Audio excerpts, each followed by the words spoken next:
Hi, this is Laura from LiveVisions.com, and I wanted to give you some information today on the signs. And I know I'm like sitting funny on a weird table, but there's no light, and I'm trying to... Anyway, I'm doing the best with what I have. All right, let's see.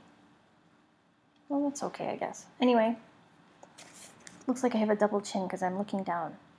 Don't judge. Okay. All right, so here we go. I made some notes because I didn't want to forget anything, but I wanted to go with each sign to give you meanings of each one. So you can kind of, when you're looking at it in your chart and doing the houses as well, you can kind of put it all together, okay? Aries, okay, is basically, it's the sign itself is assertive, it's aggressive, it's impulsive, it's pioneering, courageous, competitive. It's a masculine sign. It rules Mars, and the key word for Aries is I am. Okay? Okay, now the next one. Taurus.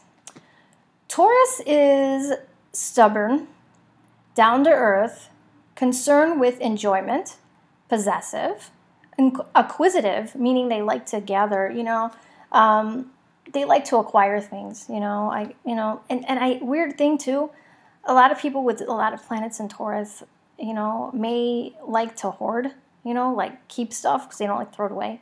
Anyway, not everybody is, just putting it out there. Sensual, it's a feminine sign. The ruler is Venus, and the key word is I have. Okay, now the next one is Gemini. Gemini is a communicative sign. It's alert, versatility, wants to know everything, and gets bored super easy. It's a masculine sign, and its ruler is Mercury. The key word is I think.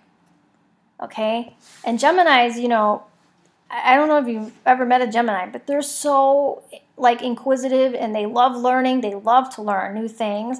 And I find that a lot of times it's hard for Geminis to kind of be faithful in relationships. And don't yell at me if you're a Gemini. Not everybody's going to have this, but so, you know, it depends on your chart.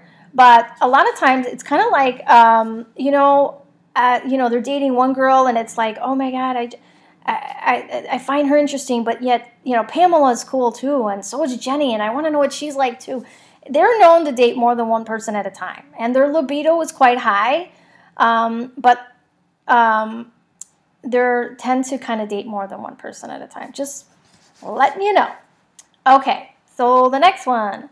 Cancer is sensitive, protective, nurturing, emotional, feminine sign that rules the moon, and the key word is I feel. Cancers are the most sensitive sign, I want to say, in the zodiac because their emotions are always in motion. Moon changes, let's face this, they're ruled by the moon, and the moon changes every 2.5 days, okay? So their moods change every couple days, you know? And I know because my moon is in Cancer, and it sucks because my ex used to say, your emotions are always in motion, and I'm like, they're not.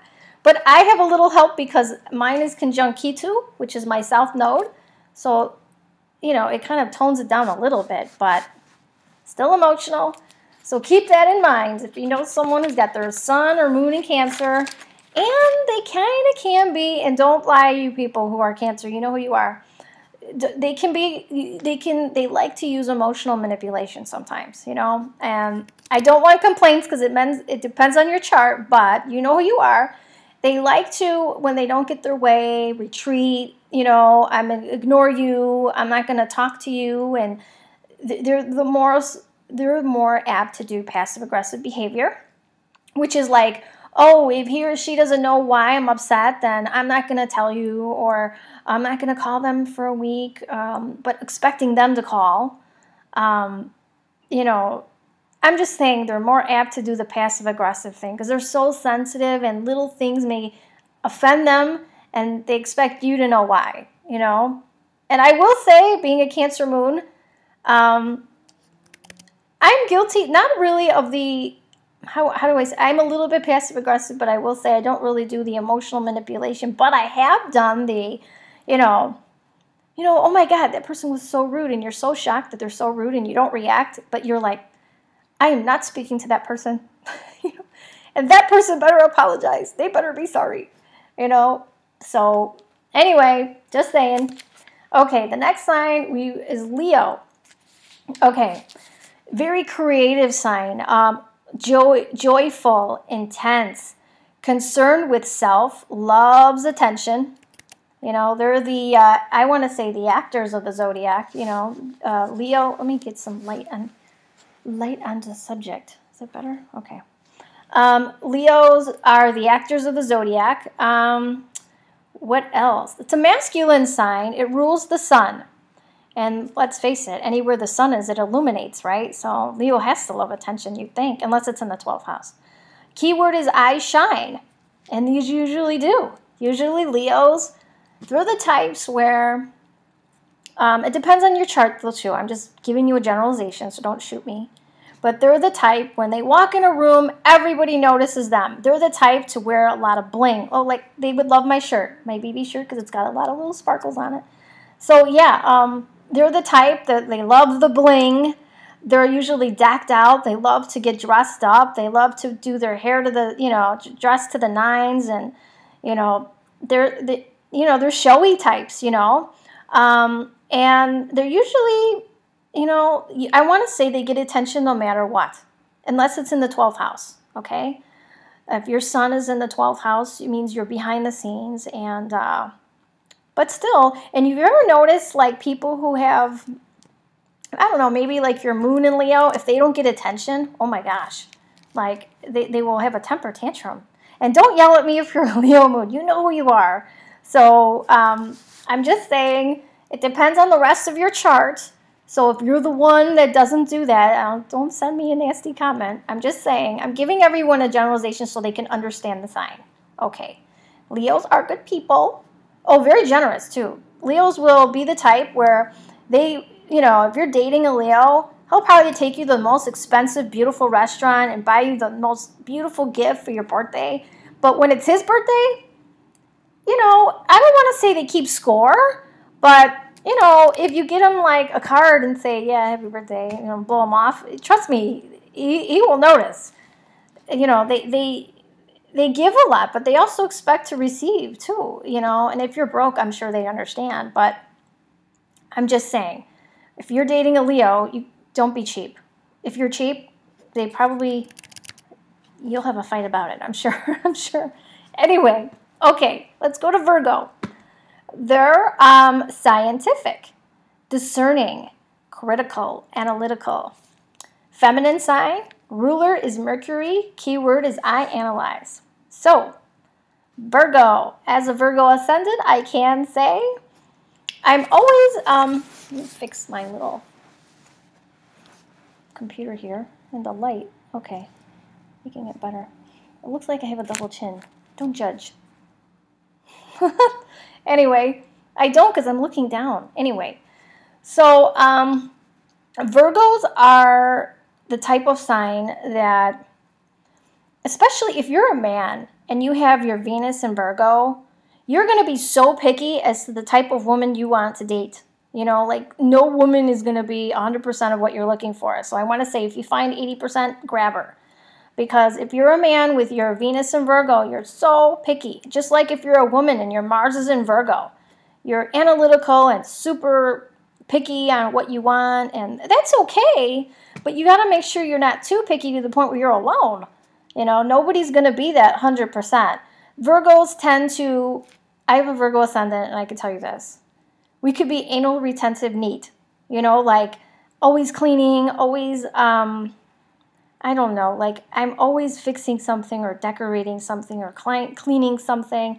And my ex used to say to me, you're getting worse with age. Because I used to literally follow him around and pick up after him. But I think what he used to do is think that, oh, if I leave it out, she'll just clean it anyway. And it drove me crazy.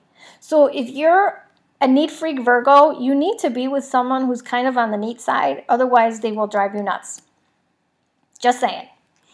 What else? Virgos can be great. You know, I will say astrology is a great field for you because you love to do the research and detective work. And what other field would be great for Virgo? Any kind of forensics or detective stuff where you're doing research. Virgos love to do the work that a lot of people don't like to do, like research. People hate research, but I like it. That's why I like astrology. So anyway, just giving you that information. Okay, so Libra. Libra is concerned with balance, beauty, fairness. It's a masculine sign. The ruler is Venus. The key word is I, balance. Okay? Now, one thing with Libra, I will say, they may stay in a relationship that's totally not fair or not balanced, and it's a relationship could be like a one-way street sign, not with them, but with the other person. I'm just saying that a lot of Libras will sacrifice because they don't want to be alone. So you know who you are if you're doing this. So if you're, I look like I got a double chin. I don't know why. It's because I'm looking down. My laptop is lower than, anyway, whatever. I'm being vain. So anyhow, just keep that in mind. That a lot of things with Libras is their whole thing is about relationships. That's one sign that does not like to be alone. They don't do well alone, and they may stay in something that's not quite good for you. That you should walk away from. And again, not all. I don't want to play that Libras are all victims. I'm not going to say that because I knew a Libra, who was very all about himself, very selfish, but he had a Leo ascendant. So that counteracted the Libra, I guess. But anyhow, usually they're about the other person, the partner they're with. They try to be fair, Libras are usually it's a nice sign, but I will say that relationships can be hard because they tend to maybe put up with more than perhaps they should. Okay. And again, it's not for all. You may be with a horrible Libra. I don't know, but it goes by the chart. You have to see the whole chart, so don't yell at me. Just saying. Okay. So the next sign is Scorpio. Scorpio can be it's secretive, penetrating, intense, passionate, jealous. It's a feminine sign, and the ruler is Pluto, and also Mars. Co-ruler is Mars, and the key word is I, desire. Okay? One thing I want to say about Scorpio, and either you love a Scorpio or you hate them. I personally get along with Scorpios. Maybe it's because my Aries sun, and also I have my Sun and Venus conjunct in the 8th house. So I kind of do have that Scorpion energy. But I will say this. I feel that, either you love or hate them. And there's one thing about Scorpio is they can sum people up right away when they meet them. And they look at what's not being said, not just what's being said, but what's not being said. So they can look at you and say, they can know when someone's full of it. They make great psychiatrists and therapists because they're really good at getting the heart of the problem. They just cut right through the middle and get right to it, So that's, they're really known for that. And people, I want to say, especially if you're a Scorpio Ascendant, they see when a Scorpio Ascendant is like, let me do the lighting on this, is looking at you, you may feel like they're looking through you, like they can see and people get really intimidated because Scorpio Ascendants have a piercing way of looking at people. It's like very intense. And some people can get very, I want to say either intoxicated, like really, maybe they get lost in the fact that someone's looking deep into them, or very intimidated, like they don't like that feeling. Like I say, you either love or you hate a Scorpio, I love them. I get along with a lot of them. So anyway, alrighty. The next one is Sagittarius. And they love to be widely and deeply free. Free-ranging and expansive. They're uncontainable and they love their freedom. And it's a masculine sign. The ruler is Jupiter. The key word is I visualize. So I want to say Sagittarius is really a sign that, you know, one thing, especially if someone like has a Sag moon or something, you know, you will not, if you try to cling on to that person and try to push them for a relationship, you will lose them. Because they really are more like the go with the flow types. Let's just see how it goes. Let's have a good time. Let's see how things are going. They don't really, I want to say if you're a really possessive person and you know that, or you're really clingy and you just know that you're a clingy person, and somebody has a lot of their planets in Sag, not all, you have to see what planets they do have in Sag, because it makes a huge difference. But for the most part, Sagittarius likes their freedom. You know, they don't like to be pinned down too much. They want to, and they usually, a lot of them like the outdoors. They love outdoorsy sport, like they're I want to say athletic. They like the outdoorsy sports like rafting or mountain climbing or mountain biking or camping. You know, yeah, I'm not a big camper. All that stuff is like not for me. And they usually like to travel. They love traveling. They love to see new places. They're adventurous like that, you know. So that's Sag. And so when you see Sag in a chart, you know, keep these characteristics in mind. Also, Sagittarius is also a teacher sign, if you know, because they like learning, okay? And it's a teacher sign, and it rules higher education. You know, Sagittarius is the house itself rules higher education. So, you know, you want to really look at sometimes the, not only the house placements, the planet, but also, you know, like I said, the planet for Sag is Jupiter. But it's also known for, you know, like liking to learn. They're adventurous. They can be quite spiritual people too. They can be very, you know, like I said, spiritual, or perhaps even a teacher, or even a religious teacher. Who knows, you know? But anyway, those are just some characteristics of Sagittarius. All right. The next one is Capricorn. Capricorn is conservative. They get things done. They're known as the workhorse of the zodiac, actually.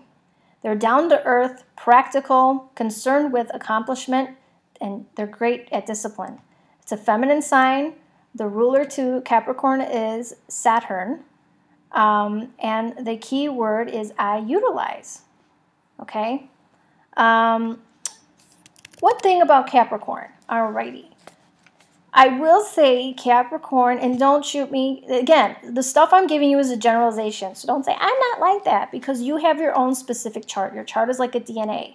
So everyone, you know, not all Capricorns are going to be this way. You know, for the most part, though, when you have a planet, and you have to go with look at the video I did on the planets, and then you're going to look at the sign.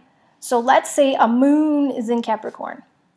That means that that person probably has a hard time expressing their emotions. They hold a lot in. They're not the most emotional type of person. They probably would do better with a person who's not as emotional, you know, because, you know, somebody who's so emotional may say, well, they don't love me because they don't really show how much, they don't tell me how much they love me. And you know, Capricorn, it's just not that they don't love them. It's just because they're feeling awkward expressing themselves, you know. So there's a miscommunication sometimes, you know. I want to say there's thinkers and there's feelers.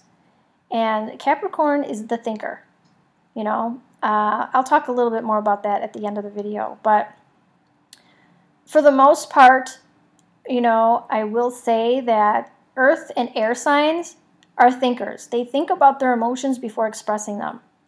And water and fire signs are feelers. They're very passionate. What they feel, you see it right away. You know, they're very reactive. I want to say water signs probably get more emotional, and fire signs may get upset or angry, you know, when they're emotional.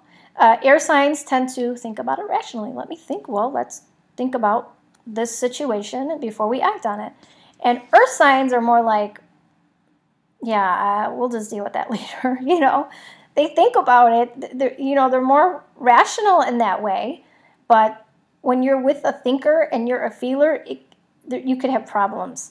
So that's why you want to look at certain planets and make sure they go together well. So not just your sun sign. It's your Venus, your Mars, your moon, and your ascendant. It's all mixed in. So, okay, so that's just... But Capricorn is known to be the workhorse of the zodiac. They're known to be serious people. They're known to be movers and the shakers. They get things done. I want to say because of their strength and their discipline and being so practical, they're really, and this isn't a dig or anything, this is just the truth. They're really good at, if they were a human resource representative, they would be wonderful. If they had to hire or fire people, they leave emotion out of it. So they're good at that. They're like, okay, this is what we need to do. This is, they're very good business people, I will say. I mean, let's face it, if you're a Cancer and you're an HR person and they tell you to let someone go, I mean, you're not going to be doing that job well if you're crying about having to do it and you don't, you know what I'm saying? I'm just giving you an example. So that's one thing. They're great business people, and a lot of them tend to run companies and be very successful because their discipline is great, and they're known as the workhorses of the zodiac. They work a lot. A lot of times, one thing Capricorns, I will say, I'll give you a little advice. I do relationship counseling a lot. And what I do, and I notice a lot of Capricorns tend to put their jobs before their relationship. And because you guys are so dedicated to your work and you feel, I want to say Capricorns a lot of times equate their self-worth with their net worth. And, you got to have a balance in life. You got to say, okay, well, my job is doing well, but you got to give time for home. I recently had a client where she was calling, crying that her husband, worked all the time. And he says, well, and she said he wasn't romantic, didn't really, even do little things like, do the dishes or help her after, because she was running around ragged. She would help him with his job by going, doing little errands for him for his career. But because she was a housewife, he just felt like she just didn't work. And what he really wasn't seeing is that she did work. She was running around all day with the kids, and they had toddlers, a few of them. And so she was really busy, plus she was getting stuff ready for her husband for his work. She helped him in his career as well. And she just felt forgotten, like she didn't matter. And it was really affecting their love life. So he had, it took a little bit, but me explaining it to him and putting the effort that he needed to do, that it wasn't just, he really didn't see the fact that she was working just as hard as him. And, if she were to do what she did and when he came home from work, ignore him and say, all right, well, my job's done. I don't have to be lovable to you, we're good. It took him to realize, and he realized that, yeah, I would be hurt if she did that to me.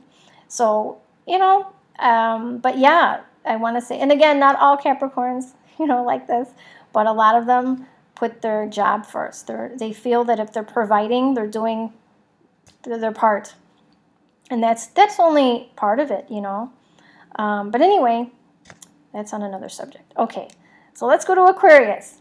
All right, Aquarius is known as the humanitarian of the zodiac. Okay, it's independent, free thinking, detached, the underdog, and it is the rebel. And it's a masculine sign. The ruler is Uranus. The key word is I know. And I want to say Aquarians are the types where they can be eccentric, and they don't care. They know they're different and they don't care. They're also usually farther than their time in their thinking. So look in your chart to find out what house you have Aquarius in, and you may be advanced in more in that area in your life, You may be beyond your years in the area in which it is, the house it's in. So you may be revolutionary in your thinking in that house it's in. You may be very, what do you call it? You may be very eccentric, and, I want to say, like I said, or rebellious in the house that it's in. If you have Aquarius in the 7th house, you may like your freedom a lot, and you may have a lot of ups and downs in the relationship, So sometimes it's great, and sometimes it can cause problems, So, because if you need too much freedom and if you have the attitude like of the rebel, like, you know what, I don't care, it's my way or the highway because I'm doing my own thing. Because that's what Aquarius is about, doing their own thing, which can be great in a job. You know, you can be very revolutionary and inventive. You know, a lot of Aquarians have invented things. But if it's in your 7th house of relationships, that's like, you may have the attitude where, you know, I could take you or leave you, which could cause problems in a relationship. Or it could be a lot of highs and lows. And you also have to look, because Uranus rules Aquarius, so you look for you have Uranus, because the same thing happens with Uranus. If you have Uranus in the 7th, it could be ups and downs in marriage or relationships. Just a heads up. Anyway, so that one is Aquarius. And the next one is Pisces. Pisces they're known to be spiritual, compassionate. People say that they can be the spacey sign, but not every Pisces that I've met is spacey. Some, yeah, some no. So it's a feminine sign. The ruler is Neptune, and the key word is I believe. My advice is, if you have a child who has their sun or ascendant in Pisces, or their little moon, Pisces really find, you know, I want to say Earth school, what we're living in here, very challenging. They're more attached to the other side, which is why a lot of them tend to go to alcohol or drugs. Not all of them, but some. And a lot of Pisces, you know, you want to push them toward their higher octave, which means Pisces can be the greatest artists. They can be the most creative people on the planet. They can be wonderful musicians and highly spiritual people. So I would say, if you have a little kid and a lot of Pisces in the chart, get them into, maybe if you're a religious family, get them into the church or music, singing, musical instruments, art. Those are the higher octaves of Pisces, and you watch your child excel. Because, and you know, also see what planets they have in Pisces too. Because they could just maybe be a writer. Maybe they're imaginative and they're going to be, you know, like the woman who wrote those Harry Potter books. You know, I'm sure she had a lot of Pisces in her chart. Because that is a lot of, you know, I'm sure she probably had Mercury in Pisces. You know, they tend to be dreamy when they think, you know. I know, it's so funny. I have my Mercury in Pisces, and my ex used to say that I'm in a fantasy. Not everything is a romance novel, and not every relationship is a Lifetime movie. You know, and I know that. But it would be so nice if it was, right? Anyway, that's my Mercury in Pisces. So we tend to be, you know, if you have your Mercury in Pisces, you tend to be more of a dreamer and stuff. And you have to see what house it's in. But you can also be a very creative writer. You know, like I'm sure that woman who wrote the Harry Potter, she could have had her Mercury in Pisces. She could communicate in a very creative way. And maybe have very big imagination. They have usually large imaginations and can be very creative people. So maybe push your child into something like that, because their propensity to kind of want to tune out of life is higher with people with planets in Pisces, especially an ascendant or a sun. So just giving you the heads up. Anyway, I wanted to also give you information. There was something that I wanted. How do you know if something is a feminine sign or if it's a masculine sign? Well, air signs and fire signs are masculine. Water and earth are feminine. That's how I memorized it. It's an easier way. I hope it helps you. If you would like to take a class, I'm not having them in December because it's the holidays. So I figured let everybody enjoy their holiday. You don't want to mess with classes. So after the new year, I will be starting classes again, and I'll be doing basics, aspects, and transits. So I hope you sign up. Also, I will be doing, I'm implementing some new things on the website. It's quite expensive, so I'm hoping to get this software implemented by in January sometime. But it's going to be where you guys can be able to pull up your own reports, like synastry reports, if you want to know how you and a guy get together, or you and a girl, and figure out if you're compatible or not. It's going to be either $30 to $50 report. I think they're super long, but I want to look at them first and see how they go. It's automated, so it saves me a ton of time from having to do these things by hand. So it'll be nice. And I think I'm going to have a solar chart one, no, solar return, which is like your astrological birth year for the next year, to see how that's going to go. I think that I'm going to have the relationship charts and the natal. I'm going to do the natal one and the forecast. What's coming up for you is going to be there too, a forecast one. But anyway, like I said, it's expensive, so I'm going to hopefully get it all done by January. Fingers crossed. I'll pray to Santa. Okay. So anyway, I hope this helps you out. And if you have any questions below, I'd be glad to help you answer any of those. And I just hope this was a good learning tool for you. I also have another one on planets and another one on the houses. So I hope this helps you. Have a good day. Bye-bye.